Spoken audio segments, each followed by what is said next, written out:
समाकलन कहते हैं। ठीक है। अच्छा,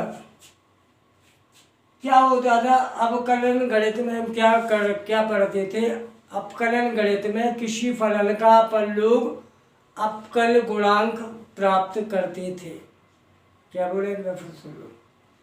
अवकलन गणित में किसी फलन का अपन लोग अवकल गुणांक ज्ञात करते थे, लेकिन समाकलन गणित में हम किसी फलन का, ठीक है, समाकलन करते हैं तो हमें अवकल गुणांक दिया रहता है। समाकलन गणित में हमें अवकल गुणांक दिया रहता है, इतना अंतर है।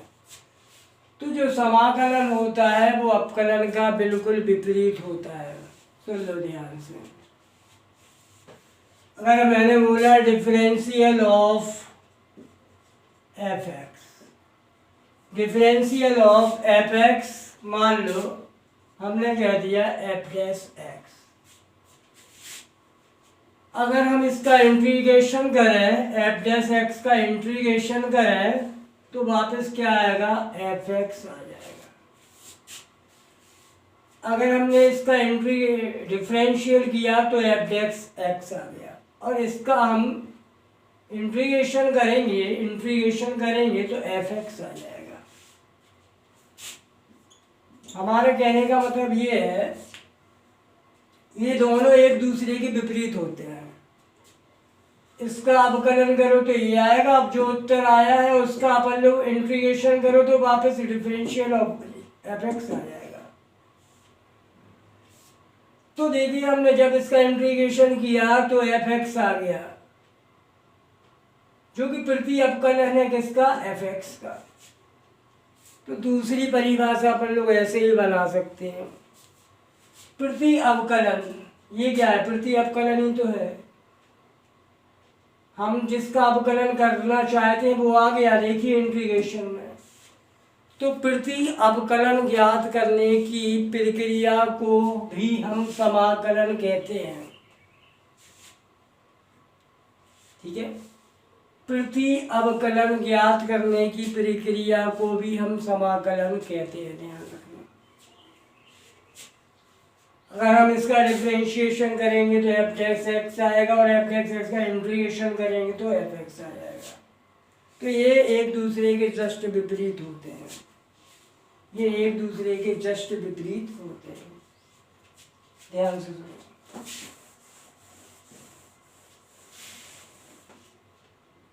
ध्यान से सुनो हम क्या कहने वाले हैं।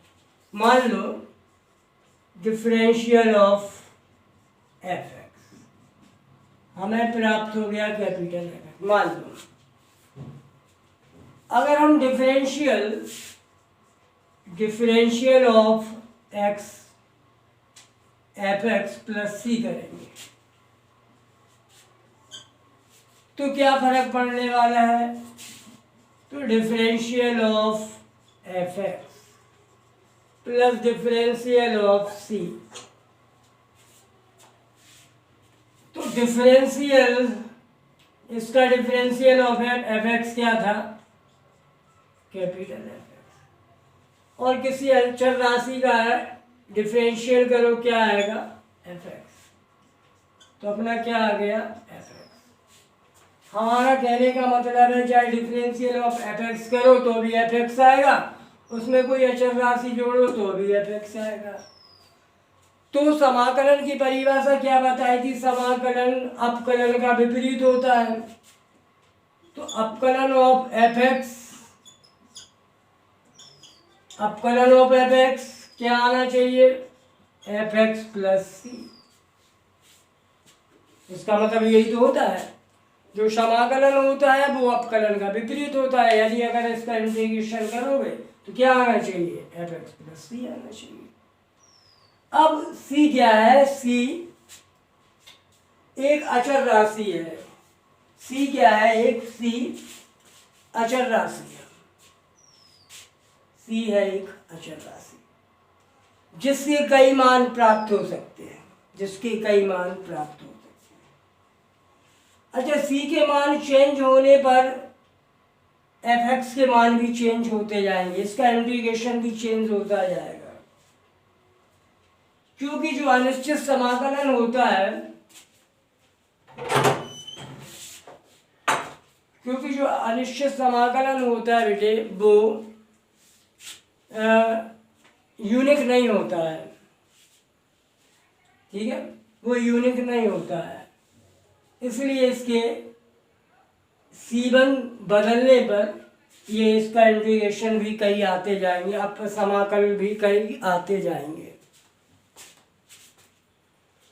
ठीक है। तो देखिए एफ एक्स के लिए, तो हम कहना कि मतलब है एफ एक्स के लिए जो इसका इंटीग्रेशन होता है, जो इसका जो अभीष्ट हल आएगा एफ एक्स के लिए, जो एफ एक्स का जो अभीष्ट इंटीग्रेशन आएगा, समाकलन आएगा, वो क्या माना जाएगा, एफ एक्स प्लस सी माना जाएगा, उसको कहते हैं एफ एक्स प्लस सी। सी को हम समाकलन अचर गुणांक भी कहते हैं, समाकलन अचर भी कहते हैं, जो भी आप बोलना चाहते हो अपनी भाषा में बोल सकते हो, इसे समाकलन अचर भी कहते हैं। अगर इसका मान बदलते जाएंगे तो बेटे इसका मान भी बदल जाए, इसके इंटीग्रेशन भी बदलते जाएंगे, इसके समाकल भी बदलते जाएंगे, ठीक है। एक चीज नोट करना, देख लो ध्यान से, अभी तो इसके बारे में बता रहे समाकलन क्या चीज है, ठीक है।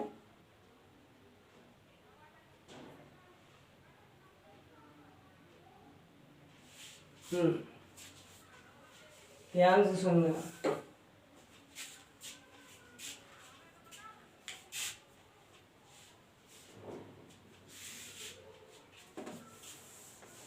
इंटीग्रेशन का मतलब होता है बेटे, इंटीग्रेशन का मतलब होता है योग, इंटीग्रेशन का मतलब होता है योग। देखिए एफ एक्स डी एक्स,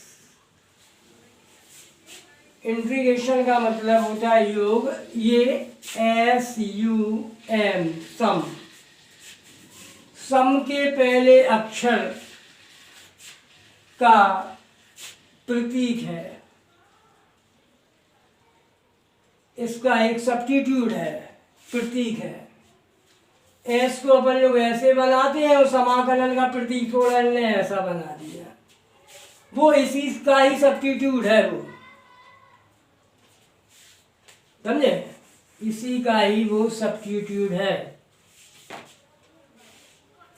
किसी फलन का समाकलन ज्ञात करना समाकलन, ठीक है, समाकलन करना कहलाता है।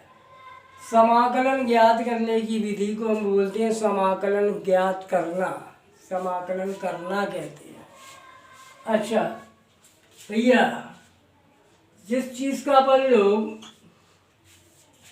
समाकलन करते हैं, जिस फंक्शन का अपन लोग समाकलन करते हैं, उसे बोलते हैं समाकल, इंटीग्रांड्स, उसे बोलते हैं समाकल, इंटीग्रांड्स, ठीक है। और जिस फलन का समाकलन जो प्राप्त होता है, हल करने पर जो समाकलन प्राप्त होता है, उसे बोलते हैं समाकल, उसे बोलते हैं समाकल, इंटीग्रल्स, उसे समाकल या इंटीग्रल्स बोलते हैं। ध्यान से देखना, ध्यान से देखना। dx में x का मतलब होता है, dx में x का मतलब होता है कि अपन लोगों को जो इंटीग्रेशन करना है वो x के सापेक्ष करना है। वो हमको बताता है dx में x ये बताता है जो हमें इंटीग्रेशन करना है वो x के सापेक्ष है, मीन्स x के सापेक्ष करना है, ठीक है। अब अपन कोई भी समाकलन में ये नहीं बोलेंगे सर ये c क्यों जोड़ देते हैं, क्योंकि अपन लोग पढ़ने जा रहे हैं अनिश्चित समाकलन। समाकलन दो प्रकार के पढ़ेंगे, एक बोलेंगे निश्चित समाकलन और एक बोलेंगे अनिश्चित समाकलन। तो आपके कोर्स में पहले है अनिश्चित समाकलन, फिर है निश्चित समाकलन। निश्चित समाकलन में सी जोड़ने की कोई ज़रूरत नहीं होता है, क्योंकि वो निश्चित होगा और उसके बारे में हम आगे बताएंगे। तो ये अनिश्चित समाकलन, इसमें सी जोड़ देते हैं, ठीक है।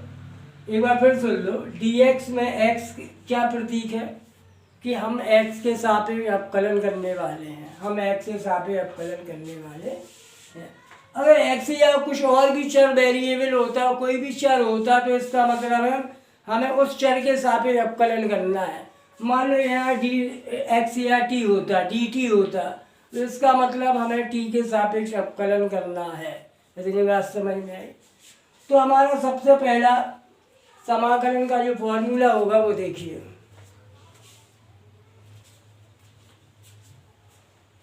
तो हमारा सबसे पहले इंटीग्रेशन समाकलन का जो फॉर्मूला है ये है रीढ़ की हड्डी। जैसे अवकलन में था x की पावर n, ऐसी समाकलन में होगा। तो ये सबसे पहले समाकलन का फॉर्मूला x की पावर n, ये है रीढ़ की हड्डी। तो इसका फॉर्मूला होता है बच्चे x की power n plus 1 upon n plus 1। क्या चिपकाओगे? c चिपकाओगे। क्यों चिपकाओगे? क्योंकि अब हमने बता चुके हैं, अपन लोग अनिश्चित समाकलन के बारे में पढ़ रहे हैं। ओके, तो ये पहला फॉर्मूला है x की पावर n, x की power n plus 1 upon n plus 1, सबसे पहला फॉर्मूला है। नोट कर लो इसे।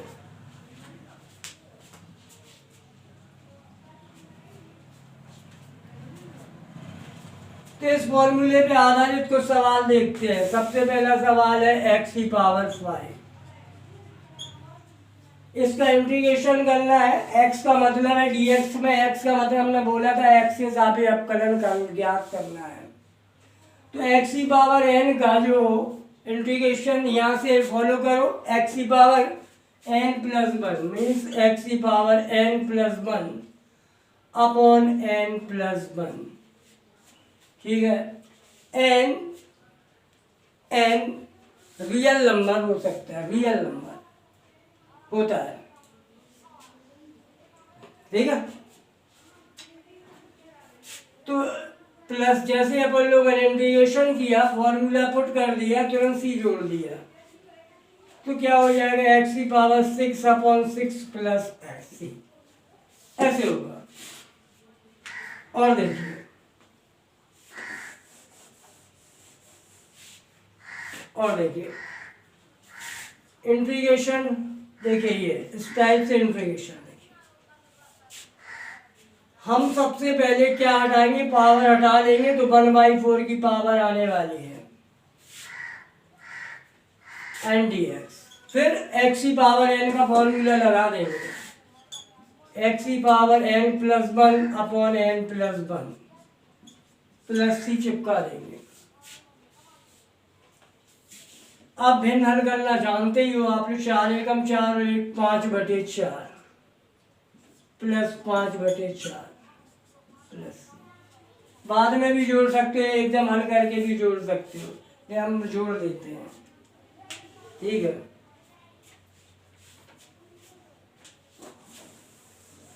तो इसके कुछ फॉर्मूले हैं,